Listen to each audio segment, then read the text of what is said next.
ಹಿಡಿಸಿದಿ ಹುಚ್ಚ ನಿನ್ನ ಕೂದಲ ಕೋಳಿ ಪುಚ್ಚ ಆಡ್ತೇನಿ ಮಟಕ ತಿಂತೇನಿ ಗುಟ್ಟಕ ಉಗುಳ್ತೇನಿ ಪಚಕ ಪಚಕ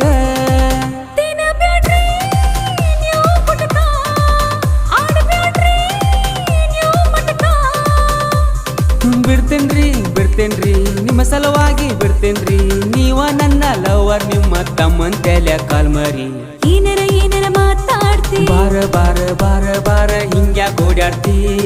ಯಾಕೋ ಹೆಂಗ ನನ್ನ ಕಾಡ್ತಿ ಯಾಕ ಹುಡುಗಿ ನನ್ನ ಕರೆಸಿ ಹಿಂಗ್ಯಾಕ ಕಾಡಾತಿ